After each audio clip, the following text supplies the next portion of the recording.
हरियाणा कांग्रेस की सबसे बड़ी समस्या मानी जाती रही है कि भाई यहाँ गुटबाजी बहुत है। तो क्या बृजेंद्र सिंह की यात्रा में राहुल गांधी का शामिल होना गुटबाजी को वहाँ पे खत्म कर रहा है क्या, या करेगा? नहीं, गुटबाजी को और बढ़ा रहा है। कैसे बढ़ जाएगी? क्योंकि राहुल गांधी ने एक पावर सेंटर और क्रिएट कर दिया। देखो, गुटबाजी सिर्फ कांग्रेस में नहीं है, गुटबाजी हर पार्टी में है, सिर्फ हरियाणा में नहीं है, हर राज्य में है। बीजेपी तो ऐसा लगता है जैसा कि दो लोगों ने ऑर्डर दिया हो गया। बीजेपी में खबरें बाहर नहीं आती है, वहां पे भी ये चैलेंज बृजेंद्र सिंह के सामने है कि राहुल गांधी ने तो एक बार आके बोल दिया, आपकी यात्रा में आगे दोबारा नहीं आएंगे। इसको राजनीतिक और सामाजिक रूप से कैसे अपने पक्ष में लेके आना ही चैलेंज आपका है। लेकिन नुकसान तो कांग्रेस को होगा ना। हुडास का जो एरा है उस पर असर आने वाला है क्या? वो एरा खत्म होने वाला है? ये जो इतने बड़े नेता होते हैं ना, इनके जो एरा होते हैं वो इतने आसानी खत्म नहीं होते। ये खुद भी चाहते हैं कि गुटबाजी रहे, तभी इन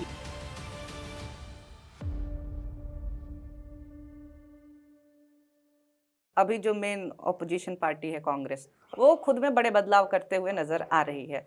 हरियाणा की खासतौर से अगर हम बात करें तो जो बृजेंद्र सिंह की सद्भाव यात्रा निकलती है 7 महीने पहले, वो यात्रा अब उसमें राहुल गांधी शामिल होते हैं। हरियाणा कांग्रेस की सबसे बड़ी समस्या मानी जाती रही है कि भाई यहाँ गुटबाजी बहुत है, कि हुड्डास का है, इधर का उधर का है, जाट, सारी चीजें देखी जाती हैं। तो क्या बृजेंद्र सिंह की यात्रा में राहुल गांधी का शामिल होना गुटबाजी को वहां पे खत्म कर रहा है क्या, या करेगा? नहीं, गुटबाजी को और बढ़ा रहा है। पर उस यात्रा का तो मकसद था कि चलो एक हो जाते हैं। नहीं, जैसा जिस चश्मे से राजनीति को तुम देखती हो उससे मैं नहीं देखता। देखो, गुटबाजी सिर्फ कांग्रेस में नहीं है, गुटबाजी हर पार्टी में है, सिर्फ हरियाणा में नहीं है, हर राज्य में है। ठीक है, चाहे किसी भी राज्य में सब पार्टियों में गुटबाजी है, हर पार्टी में। अब आपका जो सवाल था हरियाणा के ऊपर, उसकी बात बता देता हूँ आपको। राहुल गांधी जो यात्रा में शामिल हुए हैं और जो वो चले हैं और उन्होंने जितना खुल के बोला है कि मैं आपके साथ हूँ, भारतीय राष्ट्रीय कांग्रेस आपके साथ है, हरियाणा की कांग्रेस आपके साथ है, इतना खुल के मैंने कभी गांधी को बोलते हुए नहीं सुना। गांधी हमेशा इशारे में बोलते हैं। मैं गांधी फैमिली की बात कर रहा हूँ। जब भी वो ऐसे पब्लिक में कहीं जाके बोलते हैं किसी को लेके, मुझे याद है कि रणदीप सिंह सुरजेवाला चुनाव लड़ रहे थे चौटाला साहब के खिलाफ, तो सोनिया गांधी गई थी वहाँ पे, तो उन्होंने कुछ ऐसा कहा था, अगर मैं अच्छे से याद कर पा रहा हूँ, तब मैं फर्स्ट ईयर में था, मुझे याद आ रहा है वो, कि रणदीप को जिताओ, मैं तुम्हें तोहफा दूंगी। तो लोगों को लगा कि शायद चीफ मिनिस्टर बनाएंगी। ठीक है, और लगना भी चाहिए था किसी भी साधारण इंसान को। तो लोगों ने चौटाला को हरा दिया। तो गांधी हमेशा इशारों में बोलते हैं, इतना खुल के बोलते हुए मैंने किसी व्यक्ति के लिए और गांधी फैमिली से किसी को पहली बार देखा है। एक तो ये पहली बात हुई। दूसरी बात ये हुई है कि जिस आपने कहा कि गुटबाजी इससे और बढ़ जाएगी। कैसे बढ़ जाएगी? क्योंकि राहुल गांधी ने एक पावर सेंटर और क्रिएट कर दिया, बृजेंद्र सिंह। ठीक है, तो इससे गुटबाजी और बढ़ेगी। जो नेशनल लीडरशिप चाहती है कि वो रहे, ये खुद भी चाहते हैं कि गुटबाजी रहे, तभी इनकी इंपॉर्टेंस रहेगी। जब तक दो लोग लड़ेंगे नहीं, वो थाने में नहीं जाएंगे, वो कोर्ट में नहीं जाएंगे, उनको कौन पूछेगा? किनको? पुलिस को, जज साहब को, है ना? हाँ। ये वैसा ही है। गुटबाजी खत्म करने वाली बात मैंने इसलिए बोली क्योंकि सर, जो हरियाणा कांग्रेस के प्रेसिडेंट है नरेंद्र राव, ये मार्च तक बोलते थे कि ये तो इनकी प्राइवेट यात्रा है, प्राइवेट है। अब वही राहुल गांधी के आने के बाद बोल रहे हैं कि ये कांग्रेस की यात्रा है। ये यात्रा प्राइवेट से कांग्रेस की यात्रा तो बन गई ना, कई लोग साथ तो आए उसके बाद। सबने स्टार्टिंग में यही कहा, राव नरेंद्र ने कहा, और शायद मुझे याद है कि जो इंचार्ज हैं भी प्रसाद, उन्होंने भी कहा था कि ये उनकी निजी यात्रा है, कांग्रेस पार्टी की नहीं है। शायद हुड्डा साहब ने भी कहा था। तो जैसे ही वो राहुल गांधी के पास गए और अपनी टी शर्ट लेके सद्भाव यात्रा की टी शर्ट लॉन्च की जब उन्होंने, उस दिन वो यात्रा आधिकारिक रूप से कांग्रेस पार्टी की यात्रा में कन्वर्ट हो गई थी। ठीक है, आप याद कीजिए जब राहुल गांधी भारत जोड़ो यात्रा कर रहे थे, तो उस वक्त भी उन्होंने डिफरेंट जगहों पे ये बात कही कि पार्टी के नेताओं को, विधायकों को, सांसदों को, या जो बनना चाहते हैं, ठीक है, जो कतार में हैं, उनको भी अपने अपने क्षेत्रों में यात्रा निकालनी चाहिए, ताकि आपको एक सेंटीमेंट मिले कि हो क्या रहा है ज़मीन पे। तो उस भारत यात्रा के बाद किसी व्यक्ति ने जो यात्रा निकाली है पूरे स्टेट की, वो बृजेंद्र की यात्रा है। और इसके बाद कई राज्यों से और मुझे फ़ोन आ रहे हैं जो लोग, कई युवा नेता ऐसे हैं जो अपनी यात्रा प्लान कर रहे हैं पूरे स्टेट की। उसका असर फिर क्या होगा? इतने युवा नेता लेकर के आ रहे हैं अपना असर ये होगा कि हर आदमी अपनी लीडरशिप स्टैब्लिश करना चाहता है। विजेंद्र सिंह एक IAS अफसर थे, वो पहली बार सांसद बने बीजेपी से 2019 में, जो कांग्रेस पार्टी में आ गए, जिस पार्टी से उनका मूल प्यार था उनके पिताजी का, चौधरी वीरेंद्र सिंह का। तो अब मुझे लगता है एक पावर सेंटर क्रिएट हो गया। और किस में हुआ है? जाट पॉलिटिक्स में। पावर सेंटर तो है लेकिन जाटों में है। अब इसका असर क्या होगा?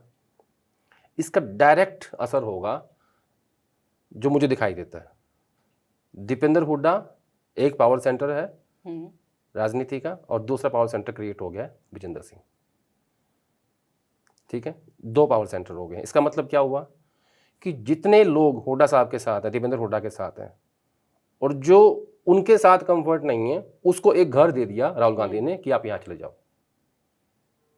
यानी जो हुड्डा साहब की दहलीज पे पैर रखना नहीं चाहते, वो यहां आ सकते हैं। लेकिन ये चैलेंज विजेंद्र सिंह के सामने है कि राहुल गांधी ने तो एक बार आके बोल दिया आपके लिए, आपकी यात्रा में आगे दोबारा नहीं आएंगे। इसको राजनीतिक और सामाजिक रूप से कैसे अपने पक्ष में लेके आना ही चैलेंज आपका है। हाँ, कि टॉप पे पहुंचना आसान है, टिके रहना नहीं, अभी आप टॉप पे नहीं पहुंचे हो। अभी तो आपकी शुरुआत हुई है। अच्छा।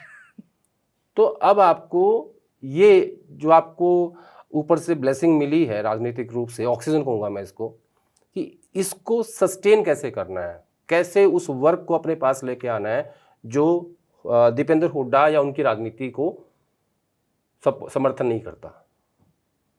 इसका मोटा मोटा मायना यही है। लेकिन नुकसान तो कांग्रेस को होगा ना। तो मैंने फिर क्या कहा? तो फिर आप विरोधियों से ना लड़ करके फिर इनका आपस में ही रहेगा। पहले लड़ाई घर में होती है, फिर विरोधियों से होती है।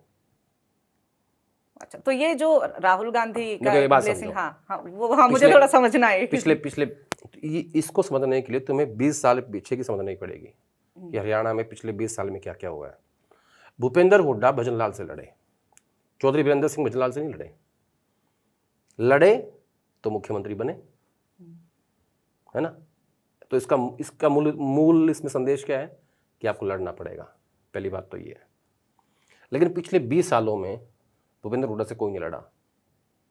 एक लड़ा अशोक तंवर, उसको समर्थन नहीं मिल पाया समय पे हाईकमांड का। ठीक है, अब आ जाओ नंबर 3 पे।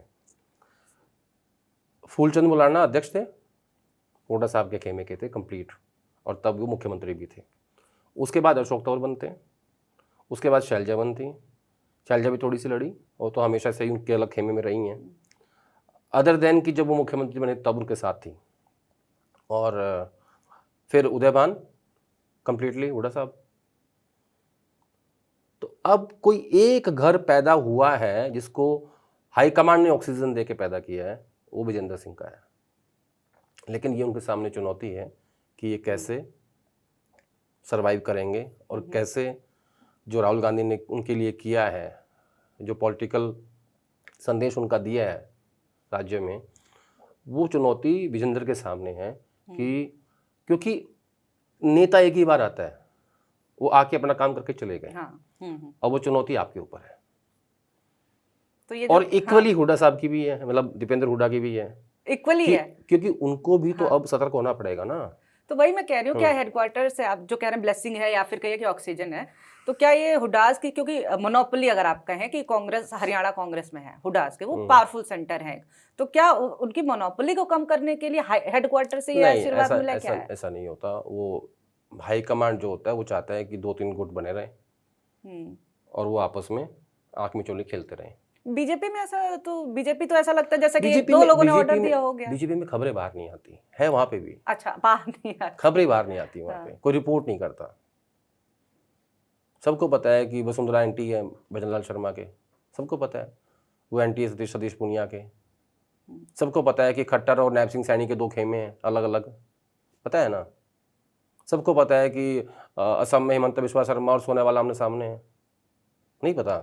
शिवराज सिंह चौहान और यादव जी आमने सामने हैं मध्य प्रदेश में, पता है ना। कहाँ नहीं है, किस प्रदेश में, किस पार्टी में गुटबाजी नहीं है, या किस देश में नहीं है, छोड़ इंडिया की बात। हाँ। ऐसा नहीं होता, राजनीति में ये साधारण बातें हैं। लेकिन सर ये भी तो माना जाता है ना कि जैसे कि अगर गुटबाजी है भी, लेकिन अगर कुछ हुआ है तो जो अमित शाह या फिर जो हाई कमांड है बीजेपी का, उसका अगर कुछ ऑर्डर है तो सारे लोग मान रहे हैं। यहाँ पे है कि नहीं हमें दो, इस चीज का ही बवाल चलता है, ये लोग सॉफ्ट हो जाते हैं अपने नेता कारण पे। है उसका, हाँ। क्योंकि बीजेपी आज के टाइम में बहुत स्ट्रांग है। उनकी अपनी सरकार करीब करीब 16 राज्यों में है, 17 राज्यों में है, ठीक है। थर्ड टाइम केंद्र में है लगातार, तीसरी बार।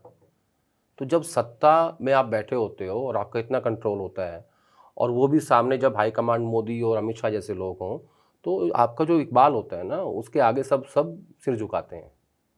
कांग्रेस पार्टी में क्या है कि कांग्रेस पार्टी में अभी सत्ता सिर्फ चौथे राज्य में बनी है, अभी हाँ। शपथ नहीं हुई है, संघर्ष जारी है। हाँ, ठीक उस है, पे भी जाएंगे। ठीक है। तो यहाँ अभी हाईकमांड कमजोर है, ये फर्क है। और ये भी डर है ना बीजेपी लेके चली जाएगी, थोड़ा सा असंतोष हुआ तो। नहीं, वो अलग चीज़ है। हाँ। लेकिन यहाँ हाईकमांड कमजोर है, इसलिए आपको ऐसा लगता है, इसलिए गुटबाजी ज़्यादा दिखाई देती है।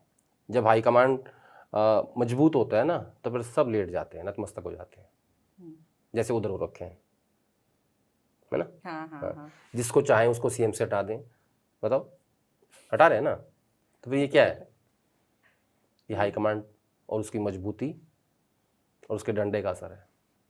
तो लेकिन क्या ये सवाल क्योंकि उठता है, जैसे ही हरियाणा कांग्रेस की बात होती है, कोई भी नेता अगर उभर रहा है तो उठता है कि क्या हुडास का जो एरा है उस पर असर आने वाला है, क्या वो एरा खत्म होने वाला है?